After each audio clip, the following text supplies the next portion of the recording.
నమస్కారం, విశ్వాస్ న్యూస్ కి స్వాగతం. హెడ్లైన్ చూద్దాం.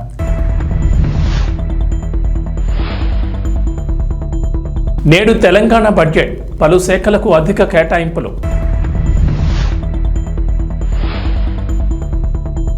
హైదరాబాద్ చుట్టూ రింగ్ రైల్ ప్రాజెక్ట్, కేంద్ర రైల్వే మంత్రి కీలక ప్రకటన.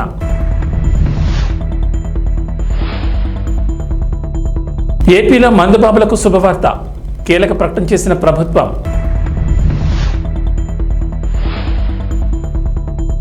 తెలంగాణ ప్రజలకు వాతావరణ శాఖ హెచ్చరిక, నేడు పలు జిల్లాల్లో అతి భారీ వర్షాలు. ముఖ్యమంత్రి రేవంత్ రెడ్డి అధ్యక్షతన కేబినెట్ భేటీ ప్రారంభమైంది. 2024-25 వార్షిక బడ్జెట్ కు కేబినెట్ ఆమోదం తెలుపనుంది. అంతకుముందు డిప్యూటీ సీఎం ఆర్థిక మంత్రి బట్టి విక్రమార్క, ఛాంబర్లో మంత్రులు కోమటిరెడ్డి వెంకటరెడ్డి, పొంగులేటి శ్రీనివాసరెడ్డి, ఉత్తమ్ కుమార్ రెడ్డి, పొన్నం ప్రభాకర్, కొండా సురేఖ సమావేశమయ్యారు. బట్టిని కలిసిన చీఫ్ సెక్రటరీ శాంతికుమారి బడ్జెట్ ప్రవేశపెడుతున్నందుకు అభినందనలు తెలిపారు. ప్రజాభవన్ నుంచి డిప్యూటీ సీఎం ఆర్థిక మంత్రి బట్టి విక్రమార్క అసెంబ్లీకి బయలుదేరి వెళ్లారు. సీఎం రేవంత్ అధ్యక్షతన జరిగే కేబినెట్ సమావేశంలో బట్టి పాల్గొనున్నారు. అసెంబ్లీ కమిటీ హాల్లో జరగనున్న కేబినెట్ భేటీలో 2024-25 వార్షిక సంవత్సరం బడ్జెట్ కు కేబినెట్ ఆమోదం తెలపనుంది. తెలంగాణ ప్రభుత్వం అసెంబ్లీలో బడ్జెట్ ను ప్రవేశపెట్టనుంది. 2024-25 ఆర్థిక సంవత్సరానికి గాను ఈ పద్దును ప్రవేశపెట్టనున్నారు. ఉదయం 9 గంటలకు ముఖ్యమంత్రి రేవంత్ రెడ్డి అధ్యక్షతన జరిగే కేబినెట్ సమావేశంలో బడ్జెట్ ఆమోదం పొందుతుంది. ఆ తర్వాత డిప్యూటీ సీఎం ఆర్థిక మంత్రి బట్టి విక్రమార్క మధ్యాహ్నం 12 గంటలకు శాసనసభలో పూర్తిస్థాయి పద్దును ప్రవేశపెడతారు. హైదరాబాద్ చుట్టూ రింగ్ రైల్ ప్రాజెక్టు నిర్మించేందుకు కసరత్తు జరుగుతున్న సంగతి తెలిసిందే. ప్రస్తుతం ఉన్న ఔటర్ రింగ్ రోడ్డుకు 40 కిలోమీటర్ల దూరం నుంచి రీజనల్ రింగ్ రోడ్ నిర్మిస్తుండగా దానికి సమాంతరంగా రింగ్ రైల్ ప్రాజెక్టు నిర్మించే ప్లాన్ చేస్తున్నారు. ఈ ప్రాజెక్టు నిర్మాణంపై కేంద్ర రైల్వే శాఖ మంత్రి అశ్విని వైష్ణవ్ కీలక ప్రకటన చేశారు. రింగ్ రైల్ ప్రాజెక్టు నిర్మాణంపై కసరత్తు చేస్తున్నామని చెప్పారు. త్వరలో ఈ ప్రాజెక్టుకు సంబంధించిన పూర్తి వివరాలు వెల్లడిస్తామన్నారు. మంగళవారం కేంద్ర బడ్జెట్ను ప్రవేశపెట్టగా రైల్వే బడ్జెట్లో కేటాయింపుల వివరాలను మంత్రి అశ్విని వైష్ణవ్ వెల్లడించారు. రైల్వే బడ్జెట్లో తెలంగాణకు మొత్తం 5,336 కోట్లు కేటాయించినట్లు తెలిపారు. ప్రస్తుతం తెలంగాణలో రాష్ట్రంలోని వివిధ ప్రాంతాల్లో 32,946 కోట్ల విలువైన ప్రాజెక్టుల పనులు కొనసాగుతున్నాయని వెల్లడించారు. రాష్ట్రంలో ఇప్పటి వరకు ట్రైన్ నెట్వర్క్ విద్యుదీకరణ 100% పూర్తయిందన్నారు. ఎన్డీఏ అధికారంలోకి వచ్చిన తర్వాత గత 10 ఏళ్లలో 437 కొత్త ఫ్లైఓవర్లు, అండర్ పాస్లు నిర్మించినట్లు చెప్పారు. అసెంబ్లీలో ముఖ్యమంత్రి నారా చంద్రబాబు నాయుడు కీలక ప్రకటన చేశారు. వైఎస్ఆర్సీపీ హయాంలో జరిగిన మద్యం కుంభకోణంపై శ్వేతపత్రం విడుదల చేశారు. కీలక అంశాలను ప్రస్తావించారు. మద్యం విధానం స్థానంలో కొత్త మద్యం బార్ల విధానాన్ని తీసుకొస్తామని, నిపుణుల కమిటీ లేదా కేబినెట్ సబ్ కమిటీతో మద్యం విధానంపై అధ్యయనం చేయిస్తామన్నారు. ఈ ఎక్సైజ్ పాలసీని అత్యుత్తమ ఆచరణలతో ఉండేలా దీన్ని రూపొందిస్తామని, మద్యం ధరలను సమీక్షించి పేదలకు అందుబాటు ధరలో నాణ్యమైన మద్యం లభించేలా చూస్తామని చెప్పుకొచ్చారు. రాష్ట్రంలో ఎక్సైజ్ శాఖను పునర్వ్యవస్థీకరిస్తామని, వారిపై ఒకే విభాగం పర్యవేక్షించుతామని సీఎం తెలిపారు. ఈ రాష్ట్రానికి ఎంత ద్రోహం చేశారో, ఎంత అన్యాయం జరిగిందో ప్రతి ఒక్కరికి అర్థమవుతుంది. ఈరోజు మనందరం కూడా రాష్ట్రంలో ఎన్డీఏ గెలిచింది. గెలిచిన తర్వాత అఖండ విజయం, ఒక హిస్టారికల్ విక్టరీ వచ్చింది. కేంద్రంలో నిన్న బడ్జెట్లో ప్రత్యేకంగా పెట్టి మనకు డబ్బులు ఇస్తే మనం ఆనందపడ్డాం, ధన్యవాదాలు తెలియజేశాం. అదే సమయంలో ఈ రాష్ట్రంలో జరిగినటువంటి దోపిడీ మనం ప్రజలకు చెప్పి ప్రజల్లో కూడా చైతన్యం చేయాల్సిన బాధ్యత మనందరిపైన ఉందని చెప్పి నేను తెలియజేస్తున్నాను. ఈ పాయింట్లో 1 by 1 నేను ఒకసారి ఎక్స్ప్లెయిన్ చేస్తాను. మీరు కూడా ఫాలో కావాల్సిందిగా, ప్రజలందరూ కూడా ఆలోచించాల్సిందిగా వారికి కూడా విజ్ఞప్తి చేస్తున్నాం. నెక్స్ట్, ఆ రోజు చెప్పిన మొదటి పాయింట్ ప్రామిస్ చేయడం. ప్రామిస్ చేయడంలో మద్యపాన నిషేధం పెడతాం. దానిపైన లిక్కర్ అవుట్లెట్స్ గ్రాడ్యువల్గా తగ్గించేస్తాం. 5 స్టార్ హోటల్కే పరిమితం చేస్తాం. అది ప్రామిస్ చేశారు. దానిపైన షాపులు 4,380 షాపుల్ని 2,934 చేసి, మళ్ళీ దాన్ని ఇంక్రీజ్ చేసి 3,392గా పెంచారు. దాని పేరు ఏపీటీడీసీ టూరిజం పేరుతో ఒక 458 షాపులు ఇచ్చారు. బార్లు 2019లో ఎన్ని ఉన్నాయో 840 ఉంటే ఆ 840 అట్లనే పెట్టే పరిస్థితికి వచ్చారు. ఇక్కడ మీరు చూస్తే పేరు మద్యపాన నిషేధం, కమిట్మెంట్ లేదు. అదే మరిగా ఇంటెన్షన్ మాత్రం డిఫరెంట్ ఇంటెన్షన్ పెట్టుకున్నారు. పబ్లిక్ పాలసీ చేసేటప్పుడు ప్రజాహితం కోసం చేస్తాం, అక్కడ మొత్తం మ్యానిపులేషన్కి, పర్సనల్ గెయిన్కి దోహదం చేసే విధంగా పబ్లిక్ పాలసీ చేసే పరిస్థితికి వచ్చారు. ఇల్ ప్లాన్డ్ ఇంబ్యాలెన్స్డ్ పాలసీ టోటల్ గా ఫెయిల్యూర్ అయ్యే పరిస్థితికి వచ్చారు. అడుగు అడుగునా తప్పులు చేశారు. దానివల్ల నేరాలు పెరిగాయి, బ్లాక్ మార్కెటింగ్ పెరిగింది, బూట్ లెగ్గింగ్ వచ్చింది. మొత్తం ప్రజల ఆరోగ్యంతో కూడా చెలగాటమాడే పరిస్థితికి వచ్చారు. నెక్స్ట్ ఇక్కడ మీరు చూసినప్పుడు అనేక మీటింగుల్లో చూసాం, మాట్లాడితే ధరలు పెంచుకుంటూ పోతే ఆటోమేటిక్గా తాగే వాళ్ళు తగ్గుతూ వస్తారు. దానివల్ల రాష్ట్రం బాగుపడిపోతుంది. ఇదే కుర్చీలో ఆ ఉపన్యాసాలు అందరూ విన్నారు, మీరు కూడా విన్నారు, బయట విన్నారు. క్వాలిటీ ఆఫ్ లైఫ్ పెరిగిపోతుందని చెప్పారు. అయితే జరిగింది మీరు చూస్తే 75% పెంచారు. 1-2%గా 75% పెంచారు. ఎక్కడ ప్రాపర్ అనాలిసిస్ లేదు, మైండ్ అప్లికేషన్ చేసే పరిస్థితి లేదు. ఎందుకంటే దొంగ పని చేయాలంటే ఏమైనా చేస్తారు, పట్టుకోలేని పరిస్థితి ఉన్నప్పుడు విచ్చలబెడతనం కూడా వస్తుంది. అదే జరిగింది.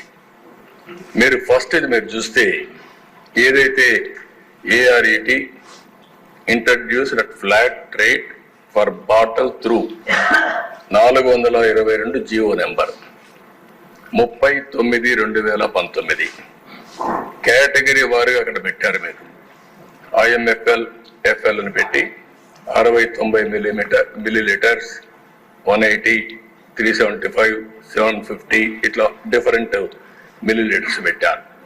ఆ రోజు 10 రూపాయలు, 60-90. అదే కిందికి వస్తే 4/5/2020 వీళ్ళు అధికారంలోకి వస్తానే కొత్త జీవో తీసుకొచ్చారు 128. అందులో 10 రూపాయలు 20 రూపాయలు చేశారు, 20 రూపాయలు 40 రూపాయలు చేశారు, 40-80, 80-160. అదే మరిగా 100 రూపాయలది 240, 250 480. అదే నెక్స్ట్ డే ఇది చేసింది 4/5/2020 129 జీవో నెంబర్. 1 డేలో మార్చారు. మార్చి మళ్ళీ 20-40, 40-80, 80-160, 160-320, 240, 480, 480-960. అంటే పిచ్చతనం కాకపోతే మైండ్ ఉండేవాడు ఎవడు చేయడు పనులు. అంటే ఏది చేసినా ఆంధ్రప్రదేశ్ లో కూటమి నేతలు కార్యకర్తలు ఎదురుచూపులకు ఎండ్ కార్డ్ పడబోతుందా? త్వరలోనే శుభవార్త వినబోతున్నారా? అవుననే సంకేతాలు కనిపిస్తున్నాయి. టీడీపీ, జనసేన, బీజేపీలు నామినేటెడ్ పోస్టుల భర్తీపై కసరత్తు చేస్తున్నాయి. ఈ మేరకు పదవుల పంపకాలపై ఓ క్లారిటీకి వచ్చినట్లు తెలుస్తోంది. 3 పార్టీలు నామినేటెడ్ పదవిని భర్తీ చేయడంపై ఓ ఒప్పందానికి వచ్చినట్లు సమాచారం. ఈ మేరకు 3 పార్టీలు త్వరలోనే ఈ పదవుల పంపకాలను చేపట్టే అవకాశం ఉంది అంటున్నారు. 3 పార్టీల మధ్య కుదిరిన డీల్ ప్రకారం టీడీపీ ఎమ్మెల్యేలను చోట 60% నామినేటెడ్ పోస్టులు ఆ పార్టీ నేతలు, కార్యకర్తలకే దక్కుతాయి. మిగిలిన వాటిలో 30% జనసేన శ్రేణులకు, మిగతా పదవులు బీజేపీకి ఇస్తారు. జనసేన ఎమ్మెల్యేలున్న చోట 60% పోస్టులు ఆ పార్టీ నేతలు, కార్యకర్తలకు ఇస్తారు. 30% పోస్టులు టీడీపీకి, 10% బీజేపీకి కేటాయిస్తారు. బీజేపీ ఎమ్మెల్యేలున్న చోట ఆ పార్టీకి 50% పదవులు, మిగిలిన 50% టీడీపీ, జనసేనలకు ఇచ్చేలా ఒప్పందం చేసుకున్నట్లు తెలుస్తోంది. అయితే అధికారికంగా ఎలాంటి ప్రకటన రాలేదు. మాజీ మంత్రి పెద్దిరెడ్డి రామచంద్రారెడ్డిని అనర్హుడిగా ప్రకటించాలంటూ హైకోర్టులో పిటిషన్ దాఖలైంది. బీసీవైపీ జాతీయ అధ్యక్షుడు బోడే రామచంద్ర యాదవ్ దాఖలు చేసిన ఎన్నికల పిటిషన్పై బుధవారం హైకోర్టు విచారణ జరిగింది. పెద్దిరెడ్డి ఎన్నికల అఫిడవిట్లో స్థిరాస్తుల వివరాలను పేర్కొనకుండా గోప్యంగా ఉంచినందుకు ఎమ్మెల్యేగా అనర్హుడిగా ప్రకటించాలని రామచంద్ర యాదవ్ కోరారు. పెద్దిరెడ్డి ఎన్నికల అఫిడవిట్లో తన భార్యకు సంబంధించిన 142 స్థిరాస్తులను పేర్కొనలేదనడంతో ఆ వాదనను ధృవీకరిస్తూ ఆ ఆస్తుల వివరాలతో అఫిడవిట్ వేయాలని పిటిషనర్కు కోర్టు సూచించింది. అలాగే పోలింగ్లో పెద్దిరెడ్డి తర్వాత అత్యధిక ఓట్లు పొందిన టీడీపీ అభ్యర్థిగా పోటీ చేసిన చల్లా రామచంద్రారెడ్డి పేరును పిటిషన్లో ప్రతివాదుల జాబితాలో చేర్చాలని పిటిషనర్కు సూచించింది. ఈ పిటిషన్పై విచారణను ఈ నెల 31కి హైకోర్టు వాయిదా వేసింది. ఆంధ్రప్రదేశ్ ప్రభుత్వానికి ప్రముఖ విద్యా సంస్థ భారీ విరాళాన్ని అందించింది. ముఖ్యమంత్రి సహాయ నిధికి శశి విద్యా సంస్థల చైర్మన్ బోరుగుపల్లి వేణుగోపాలకృష్ణ ముఖ్యమంత్రి చంద్రబాబుకు కోటి విరాళం అందించారు. వెలగపూడిలోని రాష్ట్ర సచివాలయంలో మంత్రి కందుల దుర్గేష్తో కలిసి చెక్కును సీఎంకు అందజేశారు. వేణుగోపాలకృష్ణ సంస్థ ప్రతినిధులను చంద్రబాబు అభినందించారు. రాష్ట్రానికి తమ వంతుగా సాయం అందించాలనే ఉద్దేశంతో ఈ ₹1 అందజేశామన్నారు ఆ సంస్థ ప్రతినిధులు. మరోవైపు ఆస్ట్రేలియా హై కమిషనర్ ఫిలిప్ గ్రీన్తో ముఖ్యమంత్రి చంద్రబాబు భేటీ అయ్యారు. ఆంధ్రప్రదేశ్లో పెట్టుబడి పెట్టడానికి ఆస్ట్రేలియా పారిశ్రామికవేత్తలకు తమ ప్రభుత్వం ఆహ్వానం పలుకుతుందంటూ చంద్రబాబు ట్వీట్ చేశారు. శక్తివంతమైన రాష్ట్ర సంస్కృతి, విస్తారమైన సామర్థ్యం గురించి ఫిలిప్ గ్రీన్తో చర్చించానని, రాష్ట్రంలో అనుకూలమైన ప్రభుత్వం, పర్యావరణ వ్యవస్థ వేచి చూస్తున్నాయని అన్నారు. అలాగే ముఖ్యమంత్రి చంద్రబాబును సచివాలయంలో తానా సభ్యులు కలిశారు. ఆంధ్రప్రదేశ్ అసెంబ్లీ ఎన్నికల్లో ఘన విజయం సాధించడంపై శుభాకాంక్షలు తెలిపారు. పార్టీ విజయం కోసం కృషి చేసిన ఎన్ఆర్ఐలను చంద్రబాబు అభినందించారు. మాజీ మంత్రి అంబటి రాంబాబు వ్యక్తిగత ఫోటోగ్రాఫర్ మట్టుపల్లి మోజేష్ పై రాత్రి గుర్తు తెలియని వ్యక్తులు దాడి చేశారు. సత్తెనపల్లి మండలం నందిగామ శివారు ప్రాంతంలో ఈ ఘటన చోటు చేసుకుంది. మోజేష్ పై దారి కాచి కర్రలతో దాడి చేశారు గుర్తు తెలియని వ్యక్తులు. ఒంటిపై ఉన్న దుస్తులు చించివేసి నగ్నంగా కొట్టి పడేశారు దుండగులు. గాయాలతో సత్తెనపల్లి ఏరియా ఆసుపత్రిలో చికిత్స పొందుతున్నాడు బాధితులు. కేసు నమోదు చేసుకున్న పోలీసులు దర్యాప్తు చేస్తున్నారు. నేను మా ఫ్రెండ్ వచ్చి టిఫిన్ చేసి వెళ్తుంటే రిటర్న్లో మా ఊరు బెడ్రూమ్ దాటిన తర్వాత ఒక 6 బళ్ళు వేసుకొని వచ్చి కట్టెలు తీసుకొని వచ్చి కొట్టి రెండోసారి ఫేస్బుక్లో పోస్టులు పెడతావు, ఎప్పుడు వస్తాడో నిన్ను కాపాడటానికి, రెండోసారి టీడీపీ మీద కానీ కన్నా మీద కానీ ఏమన్నా పోస్టులు పెడతావా, రెండోసారి ఫేస్బుక్లో పోస్టులు పెడితే ఇంకా నీ పని అంతా ఇంకెవడొస్తాడు ఇప్పుడు నిన్ను కాపాడటానికని 6 కలిసి కొట్టి బట్టలు మొత్తం చేసి నా రోడ్డు మీద కూర్చోబెట్టేసి వెళ్ళిపోయారు. తిరుమల నుంచి తిరుపతికి వెళ్తుండగా ఫుల్ లోడుతో కూడిన లారీ బోల్తా పడింది. లారీ నుంచి చక్రాలు విడిపడంతో ఒక్కసారిగా లారీ బోల్తా పడింది. ఈ ఘటనలో లారీ డ్రైవర్ తీవ్రంగా గాయపడినట్టు తెలుస్తోంది. ఈ ప్రమాదం జరిగిన ప్రదేశంలో ఇతర వాహనాలు లేకపోవడంతో పెను ప్రమాదం తప్పిందంటున్నారు స్థానికులు.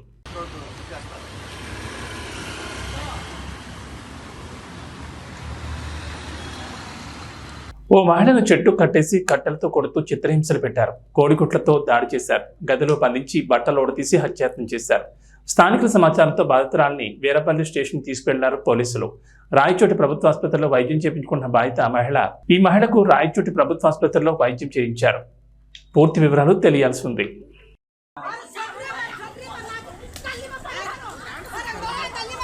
కర్నూలు జిల్లా హోలకొండ మండలం పెదహల్తి గ్రామానికి ఆర్టీసీ బస్సు నడపాలని, రోజు పాఠశాలకు నడక ద్వారా వెళ్లలేకపోతున్నామని డిప్యూటీ తహసీల్దార్ నిజాముద్దీన్ కి వినతి పత్రం అందజేశారు విద్యార్థులు.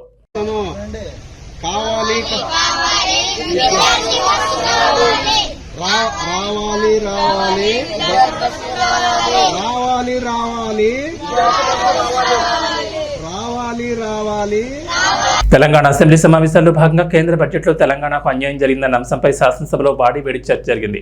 ఈ చర్చలో భాగంగా అన్ని పార్టీలు తమ తమ అభిప్రాయాలను వెల్లడించారు.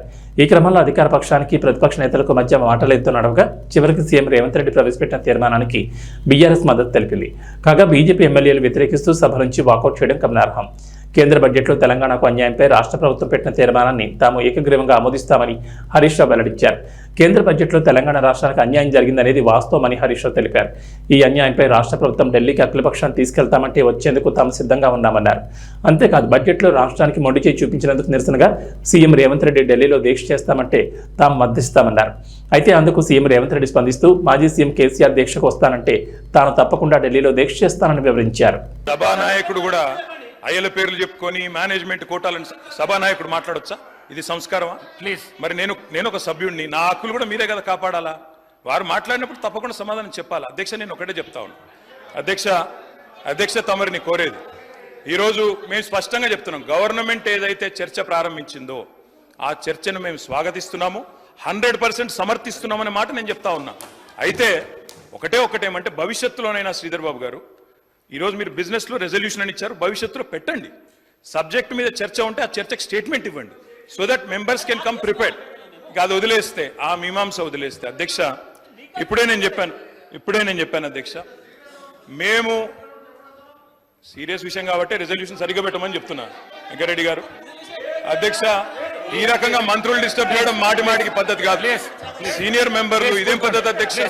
స్వాగతిస్తున్నామని చెప్తే మళ్ళీ ఈ రకంగా ఇబ్బంది పెట్టడం ఏంది? వెంకటరెడ్డి గారు ప్లీజ్ కూర్చోండి. అధ్యక్ష ప్లీజ్, నేను ఇస్తాను, కూర్చోండి. అధ్యక్ష మేము క్లియర్ గా చెప్పేది, మేము అధ్యక్ష అధికార పక్షంలో ఉన్నా, ప్రతిపక్షంలో ఉన్నా, ఏ పక్షంలో ఉన్నా మేము తెలంగాణ ప్రజల పక్షం. అధ్యక్ష, మేము ఈరోజు ఈ కాంగ్రెస్ పార్టీ ప్రవేశపెట్టిన, కాంగ్రెస్ ప్రభుత్వం ప్రవేశపెట్టిన ఈ చర్చను ఎందుకు సమర్థిస్తున్నాము, ఎందుకు స్వాగతిస్తున్నామంటే, తప్పకుండా రాష్ట్ర విశాల ప్రయోజనాల దృష్ట్యా, రాజకీయ ప్రయోజనాల కంటే కూడా రాష్ట్ర ప్రయోజనాలు ముఖ్యం కాబట్టి, తప్పకుండా రాష్ట్రంలోని ప్రజలకు న్యాయం జరగాలి కాబట్టి, నిన్న కేంద్ర బడ్జెట్లో అన్యాయం జరిగింది కాబట్టి తప్పకుండా ప్రభుత్వం ఈరోజు ఏదైతే చర్చను పెట్టిందో దాన్ని మేము సంపూర్ణంగా స్వాగతిస్తున్నామనే మాట మళ్ళొకసారి చెప్తా ఉన్నా అధ్యక్ష. 8 నెలలు జరుగుతున్నా ఇంకా జాప్యం జరుగుతలేదు అని ఒక సమాధానం చెప్పారు. ఎప్పట్లోగా ఈ ప్రతిపాదనలు అమలు చేసి నియమిత రోజును ప్రకటించమవుతుందంటే ఇది పరిశీలనలో ఉంది అని గౌరవ మంత్రి గారు చెప్పారు. ఇది కాంగ్రెస్ పార్టీ మేనిఫెస్టో అధ్యక్ష.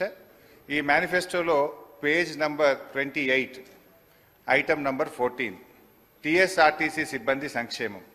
ఆర్టీసీ కార్మికులను ప్రభుత్వ విలీన ప్రక్రియ పూర్తి చేసి 2 PRCల బకాయిలను వెంటనే చెల్లిస్తాం. వెంటనే అంటే 8 నెలలు సమయం సరిపోదా అధ్యక్ష? నంబర్ 1. నంబర్ 2, వచ్చే PRC పరిధిలోకి టీఎస్ఆర్టీసీ కార్మికులను చేరుస్తాం.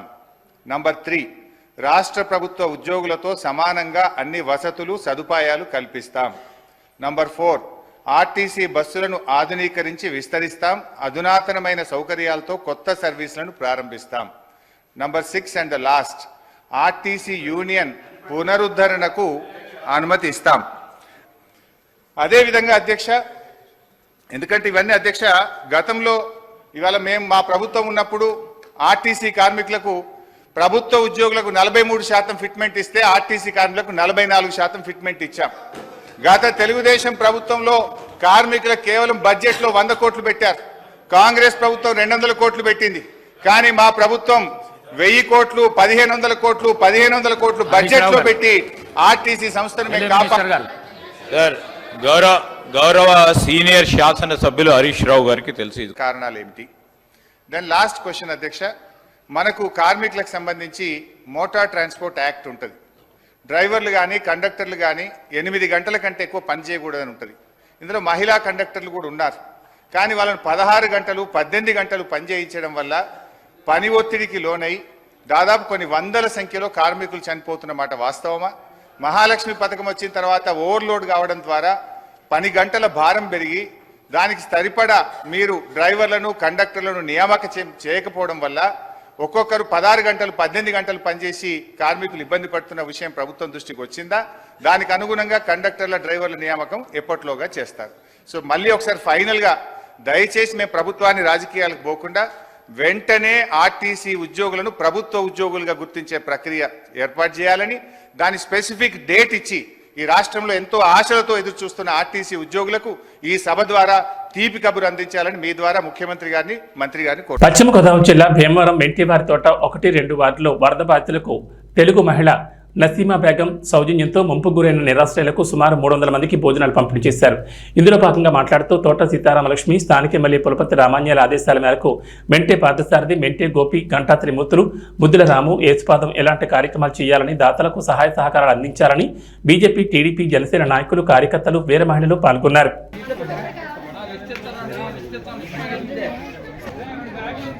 పిచ్చయ్య గారు, హోటల్ పిచ్చయ్య గారు 10 రూపాయలు టిఫిన్ పిచ్చయ్య గారు అని ఎవరికైనా వ్యవహారంలో తెల్లనోళ్ళు ఉండరు.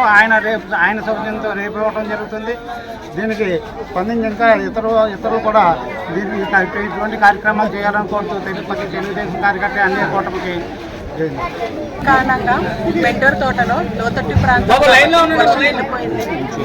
ఎమ్మెల్యే గారు రావడం చూడడం జరిగింది. అలాగే జనసేన పార్టీ, అలాగే తెలుగుదేశం పార్టీ నాయకులు రావడం జరిగింది.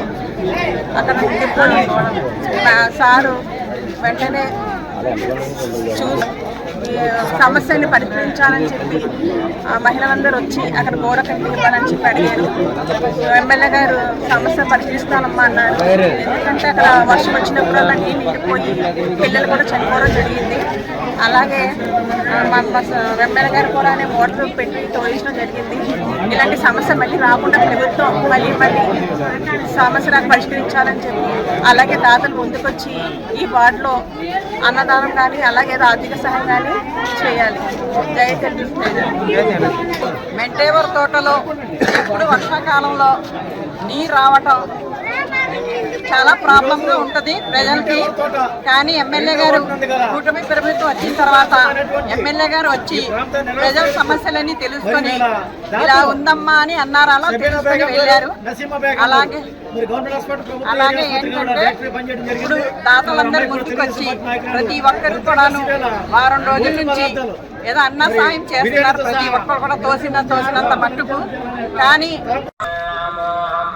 మెంటూరు తోటలో 2వ వార్డులో ముంపు ప్రాంతాలకు గురైన వరద ముంపు ప్రాంతాలకు గురైన వాళ్ళందరికీ దాదాపు 300 నుంచి 400 మందికి నసీమా గారు, షబీనా గారు వాళ్ళ సారథ్యంలో వాళ్ళందరికీ పలావ్ పొట్లాలు పంచిపెట్టడం జరిగింది.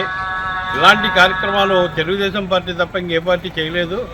కరోనాలో సైతం తెలుగుదేశం మేము సైతం అని ప్రతి ఒక్కరు కూడా సైనికుల్లా ఎంతోమంది పనిచేశారు. అలాగే ఈ ముంటి ప్రాంతాల నుంచి ఇప్పటివరకు దగ్గర వారం రోజుల నుంచి ప్రతిరోజు ఏదో ఒక వార్డులో అన్నదానాలు చేస్తూనే ఉన్నారు. ఇలాంటి పార్టీ, ఆ పార్టీలో మేము కార్యకర్తలుగా ఉండడం మా అదృష్టంగా భావిస్తున్నాం.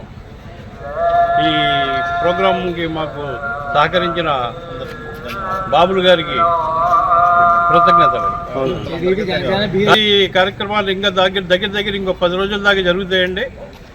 ముంపు ప్రాంతాలకు గురైన వాళ్ళు ప్రతి ఒక్కరికి ఎంతో కొంత మా తరఫున, తెలుగుదేశం పార్టీ తరఫున వాళ్ళకి సహాయ శక్తులు, వాళ్ళకి సహకారాలు అందిస్తానికి మేమందరం కృషి చేస్తాం. అల్లు అర్జున్ బ్రదర్ శిరీష్ హీరోగా తెరకెక్కిన బడ్డీ చిత్రం ఈ నెల 26న ప్రేక్షకుల ముందుకు రాబోతోంది. టెడ్డీ బియర్ కాన్సెప్ట్ తో యాక్షన్ డ్రామాగా ఈ సినిమా తీశారు. గాయత్రి భరద్వాజ్ హీరోయిన్ గా నటించిన ఈ చిత్రాన్ని అల్లు శిరీష్ జోరుగా ప్రమోట్ చేస్తున్నారు. ఇందులో భాగంగా పలు యూట్యూబ్ ఛానల్స్ కి ఆయన వరుస ఇంటర్వ్యూలు ఇస్తున్నారు. అయితే తాజాగా ఇచ్చిన ఇంటర్వ్యూలో హీరో ప్రభాస్ ను తెగ పొగిడేశారు శిరీష్. అయితే ఈ కామెంట్స్ ఇండైరెక్ట్ గా అల్లు అర్జున్ కి సెటైర్ వేసినట్టుగా ఉన్నాయంటూ బన్నీ ఫ్యాన్స్ ఫైర్ అవుతున్నారు. మీరు కంటిన్యూగా ఎందుకు సినిమాలు చేయడం లేదు, అలానే సెపరేట్గా మీకు పిఆర్ టీం పెట్టుకోవచ్చు కదా అంటూ శిరీష్ని యాంకర్ అడిగారు. దీనికి ఆన్సర్ ఇస్తూ ప్రభాస్ గురించి ప్రస్తావించారు శిరీష్. కంటిన్యూగా సినిమాలు చేస్తూ ఉంటే ఆడియన్సే మనల్ని గుర్తుపెట్టుకుంటారు, మన గురించి మనం చెప్పుకోకర్లేదు, సినిమాలే చెప్తాయి. ఈ విషయం ప్రభాస్ నుంచి నేర్చుకోవాలి.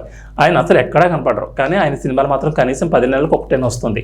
సింప్లిసిటీకి అతను పెద్ద ఎగ్జాంపుల్. ఆయన చేసేవన్నీ పెద్ద సినిమాలు అన్నీ బాగుంటాయి, బయట ఎక్కడా కనపడరు, ఎలాంటి హడావిడి ఉండదు. ఆయన నుంచి ఇలాంటివి నేర్చుకోవాలి. అలానే ఆయన సినిమాలను కూడా ప్రభాస్ పెద్దగా ప్రమోట్ చేసుకోరు, చాలా మినిమల్గా ప్రమోషన్ చేస్తారు. అలానే తన సినిమాలు కాకుండా దేనికి పెద్దగా రియాక్ట్ అవ్వరు. అసలు ఆయనకి పిఆర్ కూడా లేదు. అలానే ఏ అవార్డ్ ఫంక్షన్స్కి, రియాలిటీ షోలకు కూడా ఆయన పెద్దగా రారు. కానీ తన సినిమాల ఈవెంట్స్కి మాత్రం వచ్చి చిన్నగా ప్రమోట్ చేస్తారు. అయినా సరే ఆయన సినిమాలు పెద్ద హిట్ అవుతాయంటూ అల్లు శిరీష్ అన్నారు. T20 ప్రపంచ కప్ 2024 టైటిల్ సాధించిన తర్వాత కెప్టెన్ రోహిత్ శర్మ T20 ఫార్మాట్కు గుడ్ బై చెప్పిన విషయం తెలిసిందే. దీంతో శ్రీలంకతో జరిగే T20 సిరీస్కు కొత్త కెప్టెన్ ఎంపిక అనివార్యమైంది. ఈ నేపథ్యంలో శ్రీలంకతో సిరీస్కి ఎంపికయ్యే కెప్టెన్ని T20 ప్రపంచ కప్ 2026 వరకు కొనసాగిస్తారనే అంచనాలతో కెప్టెన్ ఎంపిక ఉత్కంఠ రేపింది. అయితే T20 ప్రపంచ కప్ 2024కు రోహిత్ శర్మకు డిప్యూటీగా ఉన్న హార్దిక్ పాండ్యాని భారత T20 జట్టు తదుపరి కెప్టెన్ అని అంతా భావించారు. కానీ అనూహ్యంగా భారత సెలక్షన్ కమిటీ సూర్యకుమార్ యాదవ్ను కెప్టెన్గా ఎంపిక చేసింది. దీంతో హార్దిక్ పాండ్యాకు అన్యాయం జరిగిందనే ఆరోపణలు వచ్చాయి. దీనిపై చాలా మంది మాజీ క్రికెటర్లు తమ అభిప్రాయాన్ని వ్యక్తం చేశారు. ఈ జాబితాలో టీమిండియా మాజీ చీఫ్ సెలెక్టర్, మాజీ క్రికెటర్ కృష్ణమాచారి శ్రీకాంత్ చేరాడు. శ్రీలంకతో T20లకు కెప్టెన్గా హార్దిక్ పాండ్యాను తొలగించడంపై అతను ఆగ్రహం వ్యక్తం చేశాడు. ఇందుకు టీమిండియా యాజమాన్యం ఇచ్చిన వివరణ సరిగా లేదని అసంతృప్తిని వ్యక్తం చేశాడు. పాండ్యా ఫిట్నెస్ కారణంగా అతన్ని ఎంపిక చేయలేదని చీఫ్ సెలెక్టర్ అజిత్ అగర్కర్ ఇచ్చిన వివరణ సరిగా లేదని చెప్పుకొచ్చారు. ఇక వాతావరణ విషయానికి వస్తే తెలంగాణలో గత వారం రోజులుగా ఎడతెరిపి లేకుండా వర్షాలు కురుస్తున్నాయి. కొన్ని జిల్లాల్లో భారీ వర్షాలు, మరికొన్ని జిల్లాల్లో ముసురు వానలు పడుతున్నాయి. దీంతో రాష్ట్రంలోని వాగులు, వంకలు పొంగి పొర్లుతున్నాయి. జలాశయాలు నిండుకుండలా మారాయి. అయితే ఇప్పట్లో వర్షాలు రాష్ట్రాన్ని వీడేలా కనిపించడం లేదు. నేడు కూడా పలు జిల్లాల్లో భారీ నుంచి అతి భారీ వర్షాలు కురుస్తాయని హైదరాబాద్ వాతావరణ కేంద్రం అధికారులు వెల్లడించారు.